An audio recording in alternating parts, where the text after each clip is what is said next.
Hey VC, what's up? It's me, yours truly. I am back to post another quick video here, and it's simply time for another throwdown where I pick a subject or topic, pick 16 albums or songs that fit that subject or topic, put them in a nice little tournament. We're kind of going down the bracket to see who is the tournament champion and label the best of whatever that subject or topic is. As always, I want to mention this is not about the greatest of all time. This is totally and only about the 16 albums or songs that are actually competing in this video. That's all that matters. Nothing else outside exists in terms of the greatest that we come down to here. And again, a lot of things that are already given as being some of the greatest of all times, I do try to avoid some of those so that things are more interesting where we don't know who the winner of the tournament might be. Alrighty. So this one is going to be best old school hip hop songs. Okay, old school, we're talking 1990 and kind of anything before. So kind of diving into that older time period. As far as criteria of kind of where I'm wrapping my head around, like how do you say something's better than something else? I think just a lot of different things will come into play here. It's really not as clear of a criteria. It could be influence, it could be the track itself, it could be all kinds of things, or just flat out how I feel about it, whatever. So I'll try to explain really quick and briefly as I go through maybe of why I pick certain things, but just kind of dive right into it. I'll introduce you to the 16 in the throwdown, and then we'll just throw down. One honorable mention I want to show, because I've pulled it out even though I don't think it quite qualifies, but the Egyptian Lover, the album On the Nile. And I initially pulled it out for the song Egypt, Egypt. I didn't stutter, it's actually Egypt, Egypt, for those who don't know it. Mainly because it was just kind of a really cool early song that was really kind of a foundational piece of the electronic type of hip hop thing, where he wasn't really rapping on there, but it was just one of the things that was really engraved in the breakdancing world between the beats and all of that. And Egypt was one of probably the most popular ones. I remember hearing just so many mixes that were done with that track. One of the coolest ones when they took Prince's vocals from When Doves Cry and they laid it down on top of that in a perfect timing, and it almost sounded like a version that Prince made to get into the hip hop world. It was really awesome. But anyway, just an honorable mention that didn't quite make the 16 cut. So let's jump right into it. I'll go through and share the 16 really quick. And I know I can get long-winded when I start describing old school hip hop. So I'll try to just briefly say what makes it special, and then kind of run from there. All right. So first off, we're going to start here with Afrika Bambaataa, and we're going to go with the song Planet Rock. One of what makes it special, one of the songs that really kind of started the hip hop thing really in general, and for me it was my first exposure to hip hop music. Rapper's Delight was my first rap song, but Planet Rock was definitely my first hip hop song. Amazing sample taken note for note right from Kraftwerk as well, which is kind of cool, because Kraftwerk was doing that electronic stuff already, and just some of these guys took it to another level. So I always give Kraftwerk a big nod in starting hip hop, even though they don't get the credit for it a lot of times. Run DMC, It's Like That. Just early on hip hop pioneers. That song itself is just kind of like a great message. It has power to it. It has a punch to it, an energy. And if you ever go watch the version they did of it, the way it starts in the movie Krush Groove, just one of the best intros to a hip hop song I've ever heard, the way they did it in Krush Groove. So just type in Krush Groove, Run DMC, It's Like That, and you'll see exactly what I'm talking about. Next, I'm gonna go with Too Short. And this is off of the album Born to Mac, and this is from 1988, and it's the song Freaky Tales. What makes this kind of special, outside of it being Too Short, legendary hip hop artist, Too Short had something that was very magical, which I call it Richard Pryor rapping. In other words, when you go back and watch Richard Pryor, especially with his great stand-ups, like Live on Sunset Strip and all of that, Richard Pryor cursed a lot, but you never really felt like he was just being, shock factor, whatever. He only cursed in the right places to give the right emphasis to the stories he was telling. And sometimes you would forget he was even cursing. Too Short is kind of like that in the rap world. Yes, he used language and that type of thing, but you could find yourself sometimes just thinking like, he's not really cursing. He's just kind of telling the story exactly the way to tell the story, and he just uses that for emphasis and blah, blah, blah. And that's something that he was able to do with a lot of rap music. It was like, you just needed an excuse to say my dick. You just needed an excuse to say, something just horrible and off. Where Too Short only said it when he needed to say it. But moving right along. Audio 2, another great album from 1988. And I'm going with the track, What More Can I Say? What makes that special? Just the fun, kind of creative nature of it. Especially at this time. I don't think there was a lot of rappers doing kind of the half serious, half fun. Lyrics didn't have to flow and make sense with just one big storytelling. Just a very, very fun hip-hop album. Next, I'm going with Posse's on Broadway by Sir Mix-a-Lot. Kind of known as the silly, funny rapper back in the day. That's one of the things that made his stuff so fun, and Posse on Broadway was just one of those great tracks. He always talked about how one of the worst things that happened for him was when Dre's Chronic came out, because the Chronic just took hip hop in a totally different direction and kind of squashed a lot of the, Baby Got Back and Buttermilk Biscuits and other kind of funny things that you would hear off of his albums. But he was one that kept the fun in hip hop. Like, it's okay to be silly and funny and have a good time with this thing.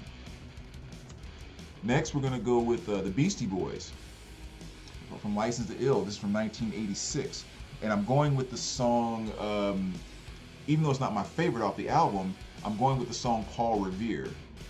Now, what makes this album special is I feel like this is one of the first hip hop albums that actually caused a crossover, especially kind of going both directions at the same time.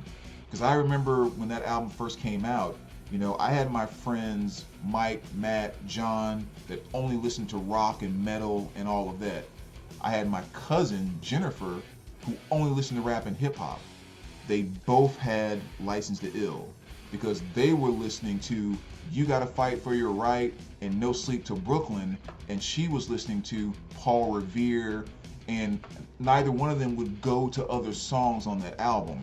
So that was one of the first that was really like infiltrating rock, hip hop, everything, and getting sales and fans on both sides of that. And of course, we know what they continue to do down the line, kind of always crossing that amazing line. Next up, one of the best overall hip hop albums of all time, period. The DOC No One Can Do It Better from 1989. All kind of stuff I can pull off of here. What makes this special is so much of it was timeless.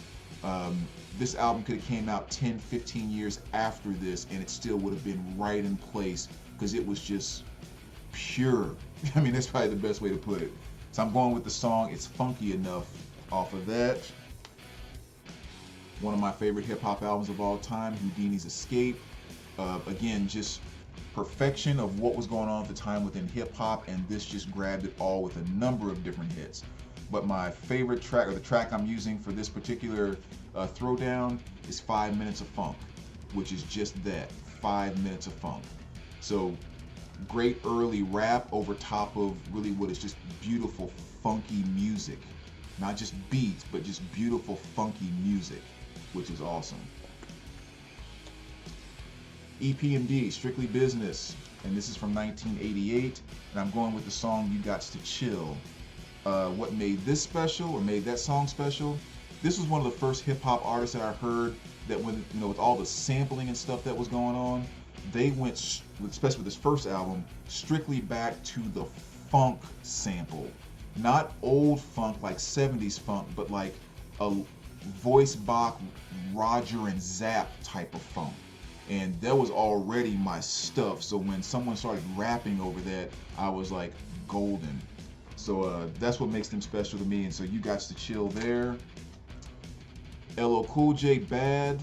His album before this, Radio, was nice, but I think this was kind of his pinnacle in terms of what made LL Cool J special. which is what I call power rapping, where simply put, LL Cool J raps like he's a rock star. So he doesn't rap to be cool, he doesn't rap to be tough. He raps the same way that like a rock and roll singer wants to scream and hold a note, in some song. He power raps. And just like I said not too long ago in another video, go back and watch LL Cool J's induction into the Rock and Roll Hall of Fame this past year. Go watch his performance, and you swear you're watching a rock concert, because that's just kind of what he did. Heavy D, and this is from 1987, and it's the song Mr. Big Stuff. What makes that special? Two things, actually. Number one, the simplicity of it. It's just a straightforward beat with an MC rhyming on top of it and just kind of showing you this is just the purest form of rap music. Nothing complex, nothing whatever, little hook and all of that, but just straightforward beats. Second thing about that made it special, it made you want to dance. It made you want to whop. I mean, there's no way you didn't whop to this song. If you ever, your body will automatically do that dance. So look it up if you're not sure what the whop is. But the thing that, again, that kind of makes it magical, I just always say, look at the freaking cover. It was a time when it was okay to do this, which was smile on your album cover as a rap/hip hop star. It was okay to smile and okay to have fun and enjoy and celebrate the music itself. And this came through in the music, okay? So it was hard to find this and then find someone talking about shooting a motherfucker. Like, it just didn't happen. This made you want to dance. This made you want to celebrate. This made you want to simply have a good time. It wasn't about showing your ass, which is what I appreciate so much about old school hip hop anyway. Let's not get into a different video. Let's stay on track here. UTFO, yeah, another legendary band, early hip hop. This is 1985. What made them so special? They were just one of the pioneers of hip hop that were really kind of bringing it to the whole breakdancing, b-boy type of thing. And if you had a pair of parachute pants and ever spun on your back somewhere on a cardboard, you did it at some point in time to a UTFO song. Sorry, let me turn this off really quick so I can finish it here. Alright, so next up, Paid in Full, Eric B. and Rakim. One of the greatest MCs of all time, and this song is just one of the... Oh, you want to know what rap hip-hop is? Here you go. Play that song. That's what makes it special. And I pulled up this greatest hits compilation because it's the only place I had this song, which is The Show by Dougie Fresh and the Get Fresh crew. I could have pulled a Fly Girl by the Boogie Boys too. That could have easily made this. But what makes The Show and Dougie Fresh so special? Again, it's just kind of a slightly earlier version of what I just said about Eric B. and Rakim. Oh, you're not sure what hip hop and rap is? Here, play the song. That's what makes it special. The Message, Grandmaster Flash and the Furious Five from 1982. So what we're really talking about here is some of the earliest elements of hip hop.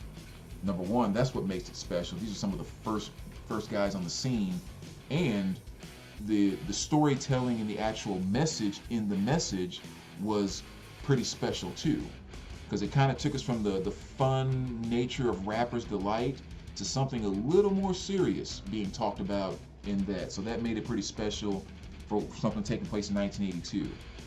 And last but not least here, the Fat Boys, self-titled a song, The Fat Boys, off of this. And really a lot of the same things I said about Heavy D. You see what they're doing on the cover? That came out on the album, and especially in the song Fat Boys. Talk about a song that makes you want to get your groove on. Great, fun, just the whole nine. Just one of my absolute favorites from back in the day. So that's kind of my ramble really quick about what makes each one of these albums special. So let's just do the shuffle and jump right into the throwdown. And again, I'll try not to explain as much since I just gave some explanations on why I thought each piece was a little special. So let's see how fast we can get through this until the hard decisions start coming about. So we start off with It's Like That by Run DMC and My Posse's on Broadway. Again, both fantastic, but without question, I think Run DMC, It's Like That kind of takes that first round. Next we have, I'm trying to get one here. Paid in Full against UTFO, Roxanne Roxanne. Again, both legendary, but just in the purest form of rap music. You cannot deny Paid in Full with one of the greatest MCs of all time.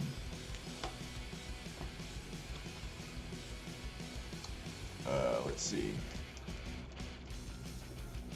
Next we will go with these two. Ooh. Paul Revere and Planet Rock. Ooh, hoo, hoo.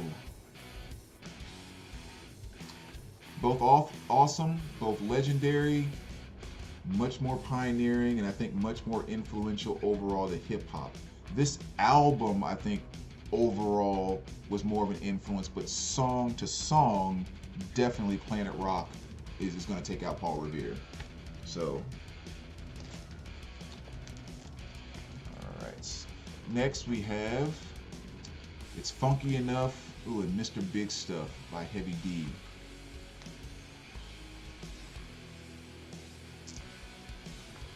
A little more fun, more timeless. I probably have to go with It's Funky Enough by the DLC. All right. Next up we have Freaky Tales against The Show by Dougie Fresh and the Get Fresh Crew. And again, when I'm thinking about influential early hip hop, all of this was definitely starting a movement, if you will, kind of going towards the slightly dirtier stuff that was coming about. This again was more, hey, you want to know what hip hop is? Here you go. And you probably don't even get here without this being present first. So yeah, we're gonna go with Dougie Fresh and the Get Fresh Crew.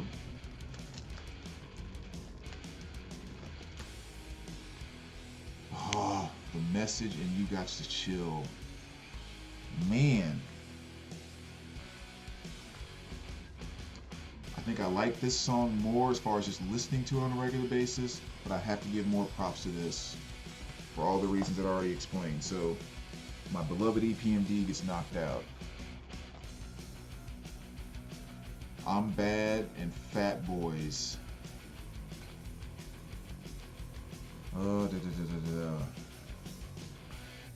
Actually, with this, I think I'm gonna go LL Cool J, because I think LL was still able to do a lot of the fun storytelling and stuff like that without getting, saying a bunch of foul stuff and everything. I mean, even having like a track like I Need Love on here and everything else, but it was just he was doing something new and kind of taking hip hop to a different level by just taking it to a power place, a place of rock and roll, quite frankly. So I'm going to give him the nod, even though this is one of my absolute jammy jams. And last but not least, Houdini's 5 Minutes of Funk against Audio 2's I Don't Care. Much more creative, just kind of much more legendary, and I just think from a timeless perspective, 5 Minutes of Funk is just hard to take out. All right, so now let's go into the Elite Eight here. To the next round, a little bit of shuffling, and let's just start right with the one on the front and one on the back. Dougie Fresh and the Get Fresh Crew against Afrika Bambaataa. So Planet Rock against The Show.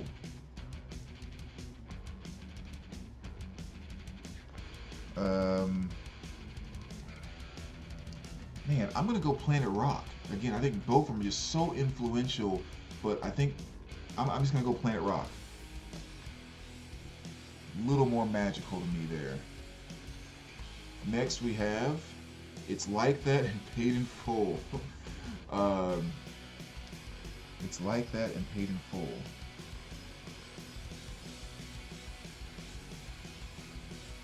Again, both legendary, both doing something extremely special, both so influential. I think I'm gonna go with It's Like That by Run DMC. I think there were a few more things that were going on at this time that were just kind of above. I mean, they're about 3 years apart. Like this came out 3 years earlier, but yeah, there's definitely just kind of something special about what Run DMC was doing. Um, so yeah, It's Like That. Didn't see that one coming. And now we have It's Funky Enough and 5 Minutes of Funk. Um, Actually, I'm going 5 Minutes of Funk. I just think that's a tighter song overall. So Houdini's gonna win this round. DLC gets bumped out, and next we have LL Cool J, I'm Bad, up against The Message by GF and the Furious 5. I'm Bad and The Message.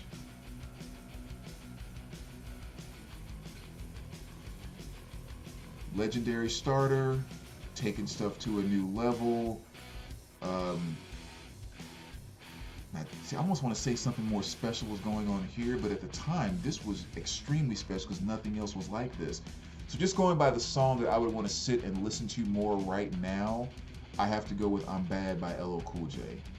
So that takes out The Message. Whew. All right, so now we're at our final four right there. So let's do a little mixing around and see how this pans out. All right, so the first two to see who goes to the championship is going to be I'm Bad against Planet Rock by Afrika Bambaataa.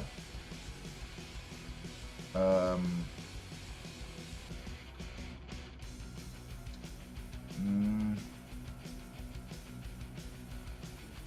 oddly enough, I'm gonna go with LL Cool J. I'm Bad.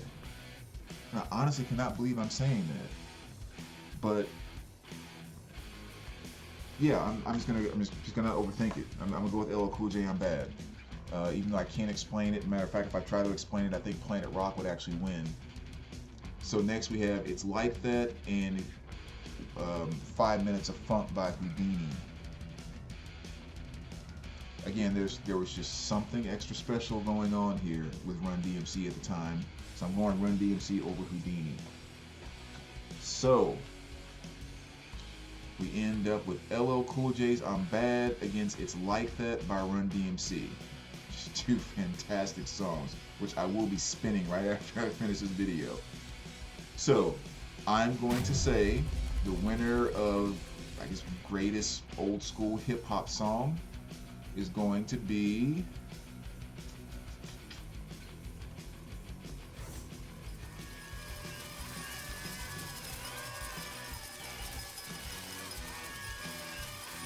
It's Like That by Run DMC.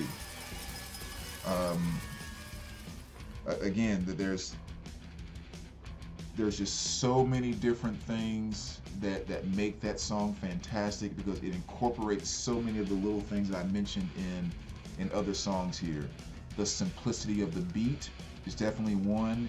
The intro, again, you go back and watch the Crush Groove version of Run DMC performing that. One of the baddest intros I've ever seen in a hip hop song, period. There's solid messaging inside of it, actually saying positive things inside of it.